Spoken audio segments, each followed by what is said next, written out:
আমাৰ জীবনে জোৰ জুলুম নকৰক কিয় এপেক্স বেংকত টকা কোনে খালে তাৰ প্ৰশ্ন আমি কৰিমেই চৰকাৰে দিব লাগিব কোনে খালে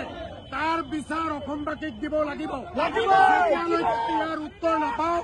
তেতিয়ালৈকে আমাৰ আন্দোলন অব্যাহত থাকিব আমি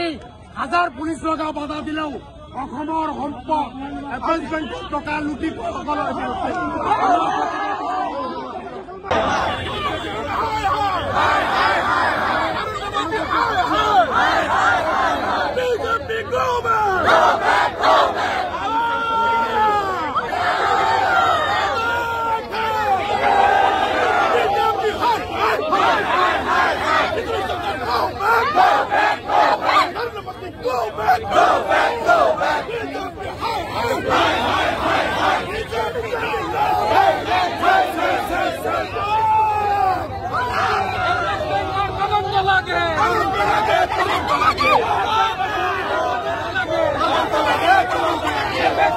দুৰ্নীতি